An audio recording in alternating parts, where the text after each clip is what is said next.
Good day, welcome at the investor presentation for RFQmatch.com, connecting buyers with qualified suppliers.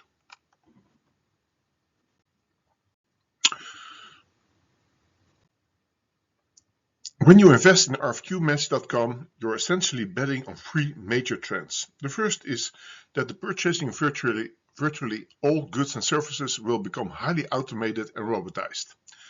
The second trend is that increasing geopolitical developments, inflation, aging population, and demands for sustainability will put greater pressure on international supply chains, and companies will seek multi-sourcing solutions to mitigate these risks.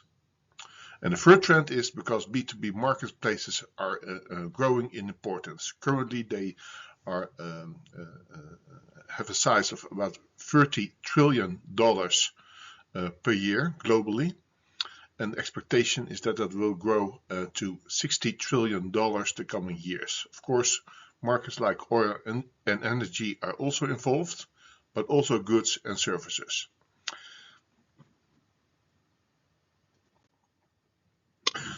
What we're essentially showing here is that buyers and suppliers today are struggling with different problems, but that those problems actually fit together surprisingly well. On the buyer side, you see three frustrations. First, they can find suppliers, but not the right supplier for the specific need. Second, RFQs take a lot of time and energy, but produce very little truly useful signals. Buyers receive a stack of quotes, but they're hard to compare. And third, because they lack real market insights, buyers are weaker in negotiations. They simply don't know what's good or what's in line with the market. Then there's the supplier side. There you hear almost a mirror image. Lead generation is noisy, a lot of leads, a few that are actually relevant. RFQs are often fake, lack context, and show little buying intent. And as a result, suppliers have limited visibility into what buyers really need, let alone what they should focus their efforts on. So what do we do with RFQmatch.com? We position ourselves exactly between those two worlds. First, we provide smart supplier matching, only suppliers who truly fit the request in terms of capacity, expertise, and profile. In addition, we only allow RFQs with high intent, no non-committal, just looking around requests. Or buyers can say, hey, just looking for prices, or they can classify their RFQ. These RFQs are also standardized and of a high quality, which makes them quotes faster, far easier to compare. And the effect is twofold. For buyers, faster cycles, higher response rates, more comparable quotes, and greater negotiation power. For suppliers, less sales effort, less wasted time, and visibility except where it matters. How big is this RFQ market? Well, we made a model in the Western countries, so North America, Europe, and Australia, and UK, of course. And then we segmented it, how many companies are active with a certain size, and we modeled then how many average independent buying teams or units do they have there.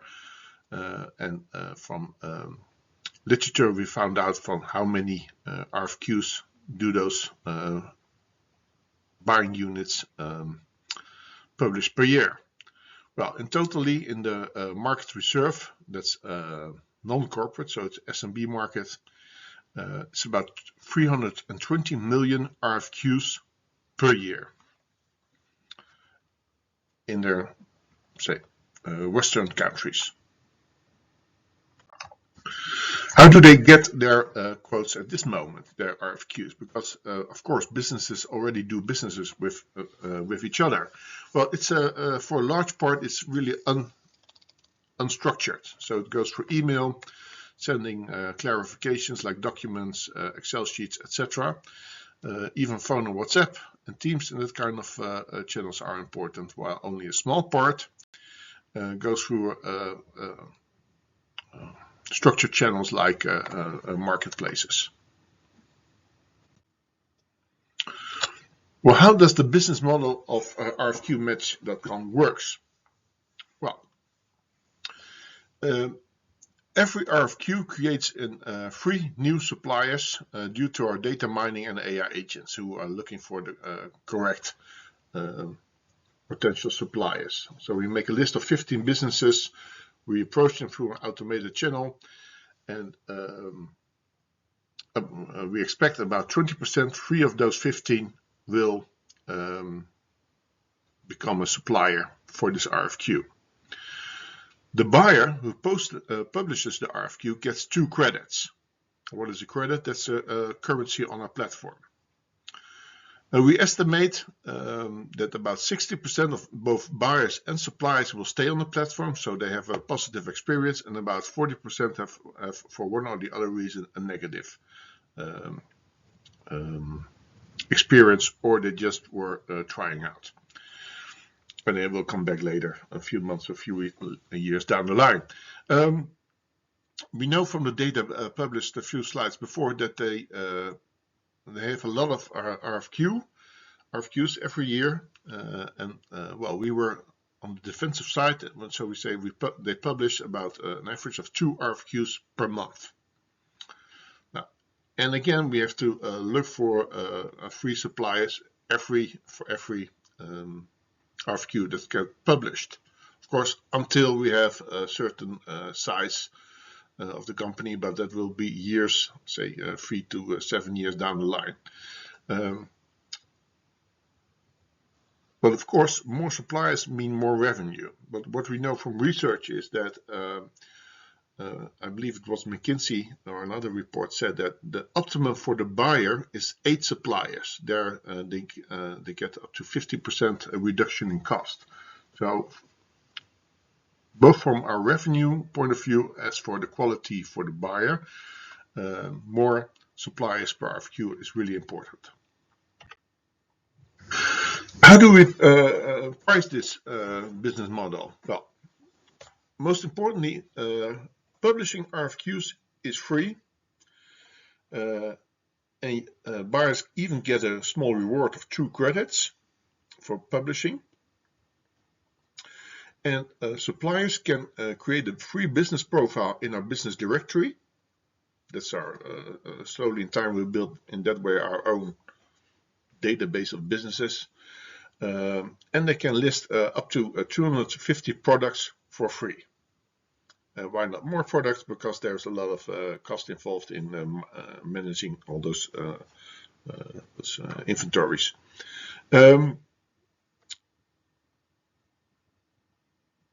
Where do we make money? Suppliers, they request access to an RFQ. Like, hey, if they see an interesting RFQ that they would be a fit supplier for, they request access. The buyer gets a message like, hey, this company wants to have access to your RFQ. And then if the buyer awards the access, we get paid in credits. How do we set up our pricing? Currently, it's based on the cost per click model of Google search ads. Why that model? Well, we know there's a high intent. Both our RFQs are also high intent items. And we know search traffic for certain keywords is also high intent. Well, we get those the price CPC to get the top bid on those specific keywords in that region. So then we get a relevant CPC price. We combine that with the size of the company. So is it for a one-man store or for a company of 1,000 people? And then we have a formula to calculate the credit price, and then how many times we sell it, that's how many times we get the credit price. The credit is about €5 each, and we have 2 examples. If a one-man company asks for free laptops somewhere in Bulgaria, it will probably be 1 credit, the price. While if it's 1,000 people firm from Manhattan, New York, approximately 20 credits will be the price, and we expect that. So that's €100, and we expect the price to go up in the future, and we expect that to sell about 5 to 10 times.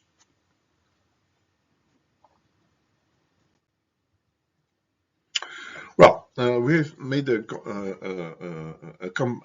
course, a competition overview, and most of our competition is a SaaS model paid by the buyers. And our two closest competitors are Fair Market and Archlet.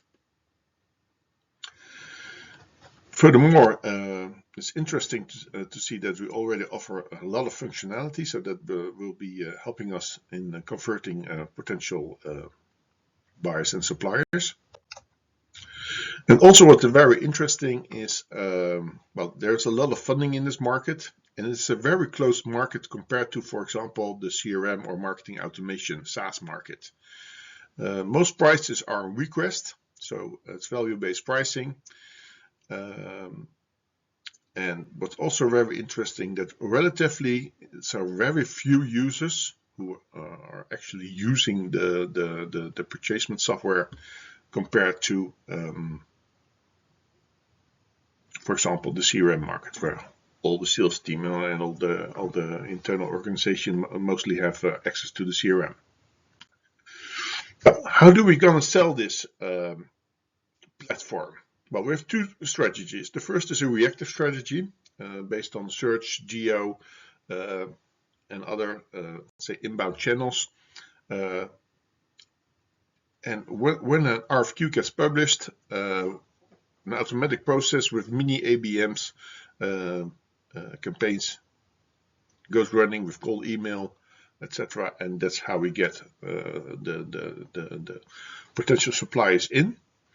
And we have a proactive strategy. That is where we approach the market actively with specific content, outreach, campaigns, etc. And that's where how we dribble down the market. These are the 10 segments who were on the fourth slide, I believe. Well, my name is Joost Hoogstraat. Already, you know that I'm a seasoned digital marketer. I'm already 25 years in digital marketing, one way or the other, or anything related to sales, marketing, etc. Founded two small companies before and exited them successfully. Experience in SaaS, publishing, B2B, ABM, insurance, and media. Our hiring outline for the coming months. There's interns, a sales, full-time sales agent, a junior, and then as soon as we really get traction, get a heavy technical person on board. What do we need in this stage? Well, the past few months, I've paid personally everything, but I need some more runway to create product market fit. I think that's possible somewhere between 3 to 7, 8 months. My calculations are that I have enough money for about 48,000 euros, and then the goal is to get Series A once we have traction. Well, this is in detail where we're going to invest it in. You can look for yourself. How does this look in the future? Well, as you know, spreadsheets are quite easily to show growth. So the profit per quarter, I just forecasted about 4 or 5 quarters, because the cost dynamic will show itself in time more precise than we can forecast now. But once the wheel is running, it goes up quite fast, because if you have happy customers who frequently post RFQs, that acquisition machine of suppliers per RFQ is running, then you understand it's going fast. Is our estimate. And same for RFQs and active businesses. We expect this in quarters all in 3 years about say about 70,000 RFQs per month, so about 200,000 RFQs per quarter. Well, what are we doing for the coming months, say 2-3 months? Is this our roadmap? The software, supercategory software needs more specific fields. We want to connect with ERP APIs on the buyer side and channel engines and other product feeds on the supplier side. Then we can create more real-time data matching and hosting infrastructure. We want to develop a functionality that buyers can publish secretly, anonymously, and then they have to pay for the infrastructure, so a little SaaS at demand. Well, they also could say, well, it's a 50-50 pay. Automatic campaigns have to be better. Guest forms, so people don't have to create an account. Automatic buying, so that if suppliers are happy, then they can give specific parameters like, hey, all the leads in RFQs in that area for that category until 20 credits I want to buy automatically. Technical, well, we have to set up some environments. It's really important. Security management, we have to have a second a review from a specialist towards it. Hey, are we managing it all right? Operational, we have to find the office and buy some computers for the interns and the sales engineer. Outreach teams is a backup for if the sales is not going fast enough or not needs more thrust. Marketing authority, link building, Google Ads experiments, and content, of course. That's about it. Would you like to have more information? Don't hesitate to call me or send me an email. Do you think, well, this is interesting to step in? You can sign up, send a contract, deposit the money for the convertible loan already on our website. You have to send the documents. In the case you don't roll through compliance, we will give the money back and no, there's not an agreement in place. If everything is all right, we will send you the signed agreement. That's about it. And if you were to delay first for compliance, that's also fine with us. We hope to welcome you as an investor, and have a nice day.